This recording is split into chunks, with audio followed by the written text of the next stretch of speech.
तो बेसिकली हम लोग जब भी डाइजेशन की बातें करते हैं तो डाइजेशन डिफरेंट टाइप्स का होता है। फॉर एग्जांपल अगर हम लोग कार्बोहाइड्रेट की डाइजेशन देखें तो कार्बोहाइड्रेट में ज़्यादातर माउथ में 60% डाइजेशन हो जाता है। 60% डाइजेशन कैसे होता है ना, हमारे माउथ में कुछ सलाइवरी ग्लैंड्स रहते हैं जो कि कार्बोहाइड्रेट रिच फूड को क्या करते हैं, डाइजेस्ट करने में हेल्प करते हैं। इसीलिए बोलते हैं जब हम लोग खाना खाते हैं ज़्यादातर कार्बोहाइड्रेट रिच फूड को थोड़ा ज़्यादा देर तक चबा के खाना चाहिए, क्योंकि उसमें ज़्यादातर 60% अप्रॉक्सीमेटली डाइजेशन होता है। सो अगर हम लोग देखना चाहें तो जो कार्बोहाइड्रेट होता है वो बेसिकली एक पॉलीसैकेराइड होता है। पॉलीसैकेराइड का मतलब होता है, पॉली मतलब बहुत सारा और सैकेराइड का मतलब शुगर। तो कार्बोहाइड्रेट को अगर हम लोग आसान भाषा में समझना चाहें तो वो क्या है, वो बेसिकली एक चेन ऑफ शुगर्स रहता है जिसको हम लोग बोलते हैं पॉलीसैकेराइड्स। तो ये जो पॉलीसैकेराइड्स होता है ना, जब माउथ में सलाइवरी एमाइलेज काम करता है तो ये पॉलीसैकेराइड को कुछ हद तक ब्रेक डाउन करता है या फिर डाइजेशन करता है। उसके बाद जब ये पॉलीसैकेराइड जब जाता है, ये जो पॉलीसैकेराइड होता है ना, तो जो माउथ में जाता है तो पहले माउथ में ब्रेक डाउन होकर ओलिगोसैकेराइड में कन्वर्ट हो जाता है। ओलिगोसैकेराइड मतलब क्या, जैसे उसमें शुगर्स ज़्यादातर 10 या 12 शुगर्स रहते हैं। उसके बाद जब फर्दर जब कार्बोहाइड्रेट रिच फूड जब जाता है स्टोमक में कार्बोहाइड्रेट का डाइजेशन नहीं होता है। तो ये जो डाइजेशन होता है इसके लिए वो स्मॉल इंटेस्टाइन में जाता है। स्मॉल इंटेस्टाइन में दो एंजाइम्स रहते हैं, मोस्टली वन एंजाइम रहता है जो कि हम लोग बोलते हैं पैनक्रियाटिक एमाइलेज। पैनक्रियाटिक एमाइलेज, इसका नाम से ही हम लोग को ये पता चल रहा है कि ये जो एंजाइम है ये पैनक्रियाज से रिलीज़ हो रहा है। और एमाइलेज का मतलब ही यही है कि कोई एंजाइम कार्बोहाइड्रेट रिच फूड को क्या करता है, वो डाइजेशन करने में हेल्प करता है। तो जो प्रीवियसली जो ओलिगोसैकेराइड्स था वो किस में कन्वर्ट हो गया, डाई और ट्राई सैकेराइड्स में कन्वर्ट हो गया। इधर पेप्टाइड्स लिखा है, ये गलत है, इधर ट्राई सैकेराइड्स होगा। तो ये जो ट्राइसैकेराइड्स या फिर डाइसैकेराइड्स होता है इसके ऊपर फर्दर और दो एंजाइम काम करते हैं, जैसे माल्टेज हो गया, सुक्रेज हो गया, लैक्टोज हो गया। माल्टेज बेसिकली माल्टोज शुगर के ऊपर काम करता है। सुक्रोज सुक्रेज जो होता है वो सुक्रोज के ऊपर काम करता है, और लैक्टेज जो होता है वो लैक्टोज के ऊपर काम करता है। तो ये जो माल्टेज, सुक्रेज और लैक्टेज की वजह से जो हमारे, हाँ, जो ये जो डाई और ट्राइसैकेराइड्स थे वो किस में कन्वर्ट हो जाता है ना, मोनोसैकेराइड्स में कन्वर्ट हो जाता है, जिसको हम लोग बोल सकते हैं ग्लूकोज, गैलेक्टोज या फिर फ्रुक्टोज में कन्वर्ट हो सकते हैं। अब जो उसके बाद जो सबसे इम्पोर्टेंट पॉइंट जो ये आता है कि चलो मान लो हमारा ग्लूकोज गैलेक्टोज बन गया और सुक्रोज भी बन गया, उसको हम लोग एब्जॉर्ब कैसे करें। एब्जॉर्ब करने के लिए हमारे पास दो प्रोटीन होते हैं जिसको हम लोग बोलते हैं SGLT1 और एक होता है GLUT5। SGLT1 बेसिकली क्या करता है ना, ये ग्लूकोज और गैलेक्टोज को जनरली क्या करता है, ट्रांसपोर्ट करने में हेल्प करता है। ग्लूकोज जो होता है वो ग्लूट ट्रांसपोर्टर से भी जा सकता है। और ये जो GLUT5 होता है ये स्पेशल होता है क्योंकि इसमें ग्लूकोज ट्रांसपोर्ट नहीं होता है, इसमें फ्रुक्टोज ट्रांसपोर्ट होता है।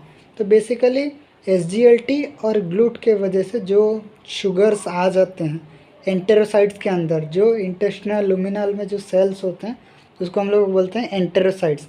तो जो एंटेरोसाइट्स को जो आ जाते हैं, इसके बाद एंटेरोसाइट्स के अंदर कुछ फ्रुक्टोज ग्लूकोज में कन्वर्ट हो जाते हैं, उसके बाद वो डायरेक्ट हमारे सिस्टमिक सर्कुलेशन या फिर ब्लड में चले आते हैं। तो ये था पूरा कार्बोहाइड्रेट का डाइजेशन और उसके साथ साथ एब्जॉर्प्शन का प्रोसेस। उसके बाद अगर हम लोग देखें लिपिड्स जो होते हैं, जो हो सकते हैं, जैसे हम लोग कुछ भी खाते हैं, जैसे कुछ बटर खाते हैं या फिर सोयाबीन खाते हैं या फिर कुछ ऑयली फूड्स खाते हैं, तो उसमें ज़्यादातर लिपिड्स रहते हैं। तो लिपिड्स का डाइजेशन माउथ में भी होता नहीं कि स्मॉल स्टमक में भी होता नहीं। तो लिपिड को डाइजेशन करने के लिए वो डायरेक्ट पहले जाता है कहाँ ना, स्मॉल इंटेस्टाइन को जाता है। जो भी हम लोग लिपिड को खाते हैं वो बेसिकली लिपिड की एक बड़ा सा फॉर्म में रहता है जिसको हम लोग बोलते हैं लिपिड ग्लोब्यूल्स के फॉर्म में रहता है।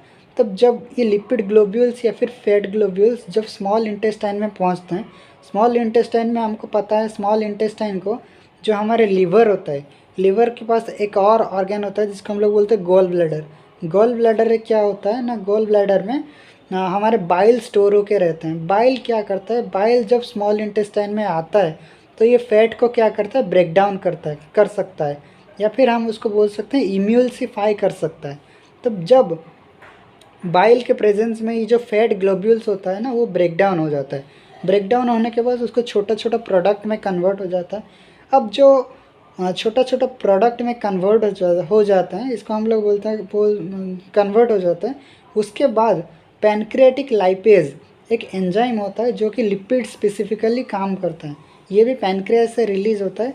ये क्या करता है, लिपिड्स को क्या करता है, फ्री फैटी एसिड्स में एंड मोनो एसाइल ग्लिसरॉल में ब्रेक डाउन कर सकते हैं। तो ये जो फ्री फैटी एसिड और जो मोनो एसाइल ग्लिसरॉल होते हैं, ये बेसिकली सेल मेम्ब्रेन को क्रॉस कर सकते हैं। तो ये डायरेक्टली क्या कर सकते हैं, एंटेरोसाइट्स को एंट्री कर सकते हैं। एंटेरोसाइट्स क्या है, जो हमारे स्मॉल इंटेस्टाइन की लाइनिंग में पाए जाते हैं। तो एज ये सब लिपिड्स होते हैं, तो ये डायरेक्टली एंटेरोसाइट्स को क्रॉस कर सकते हैं। और एंटेरोसाइट के अंदर जाने के बाद ये क्या होता है ना, ये फिर से अपने आप में मिक्स हो गए, मिल जाते हैं। और मिलने के बाद क्या करते हैं, ट्राई एसाइल ग्लिसरॉल फॉर्म करते हैं। ट्राई एसाइल ग्लिसरॉल क्या कर सकता है, वो बेसिकली हमारा उसके ऊपर एक प्रोटीन का लेयर बनता है, जिसको हम लोग बोलते हैं काइलोमाइक्रोन।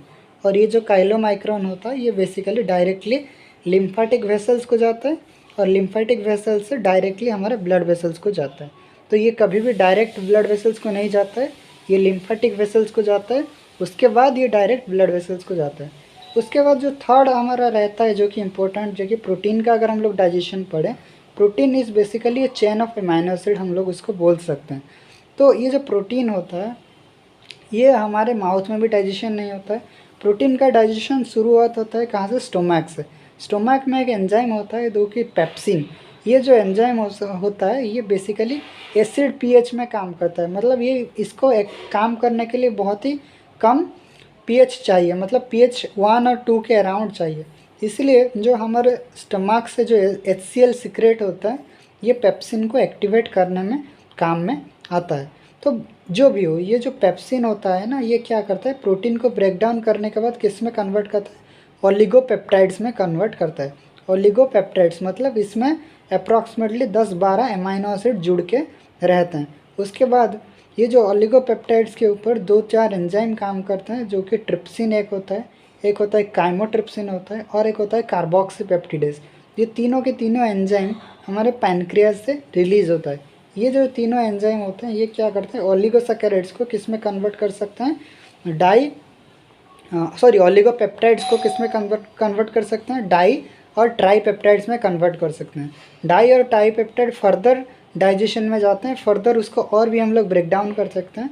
ब्रेक डाउन करने के बाद उसका जो सबसे स्मॉलेस्ट प्रोडक्ट बनता है, उसको हम लोग बोलते हैं एमिनो एसिड्स।